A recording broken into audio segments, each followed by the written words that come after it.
માણસની મોટામાં મોટી અજ્ઞાનતા કઈ છે? જીવ આળસુ અને પ્રમાદી કેમ થઈ જાય છે?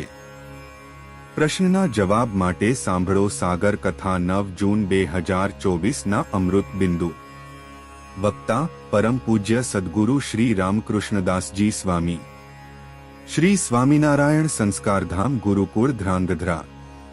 મનુષ્ય માત્રમાં કોઈ પણ પ્રકારની ખામીઓ અને ખૂબીઓ હોઈ શકે, પરંતુ જો આપણે તેમાંથી કોતરણી કરશો તો મૂર્તિ બનશે અને ખોદકામ કરશો તો ખાડો પડશે। શું કરવું તે આપણે નક્કી કરવાનું।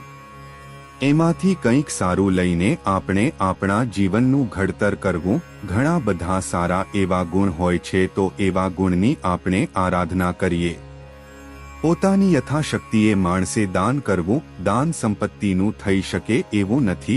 શબ્દ જ્ઞાનદાન પણ કરી શકીએ। કોઈને ભગવાનની કથા વાર્તા કરીએ, સંભળાવીએ, કોઈ સારા સદવિચાર એનામાં આવે, એવા કંઈક સારા ગુણ આવે એવા વિચાર આપણે આપીએ। કોઈને કંઈ મદદ કરીએ, કોઈનું અહિત ન કરીએ, આ બધું દાન જ છે।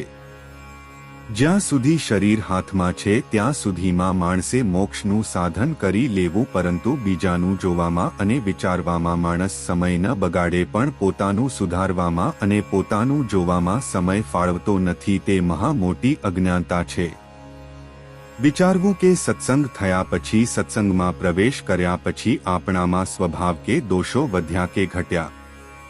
જો આપણે તે નામું માંડી ન રાખીએ તો સત્સંગ સ્વીકાર્યા પછી ઉલટાના સ્વભાવો માણસને વધી જતા હોય છે।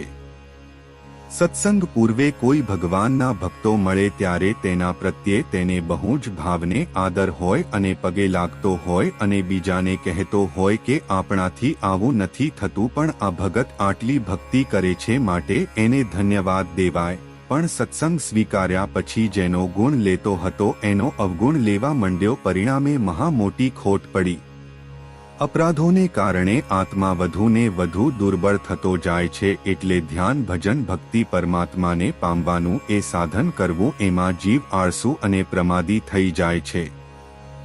જો ભગવાનના ભક્તને વિશે ગુણ લઈશું તો મૂર્તિ બંધાશે, ભગવાનના સ્વરૂપને વિશે અધિક પ્રીતિ થશે। જ્યાં દ્રષ્ટિ આપણે નાખીશું ત્યાં મૂર્તિ જ અનુભવાશે। દ્રષ્ટા અને દ્રશ્યના મધ્યમાં જે વિચાર છે ને એકદમ સ્થિર રહેશે। પરમાત્માની કૃપા જ્યારે આત્મા ઉપર થાય છે ત્યારે આત્માને નિર્દોષ દર્શન થઈ શકે છે અને આત્મા શુદ્ધ કરવાનો પુરુષાર્થ કરે છે। બુદ્ધિ, જ્ઞાન, ચાતુર્ય, કળાકૌશલ્યતા વગેરે ઠાકોરજી આપ્યું હોય ને તો તેનો ઠાકોરજી અર્થે ઉપયોગ કરવો।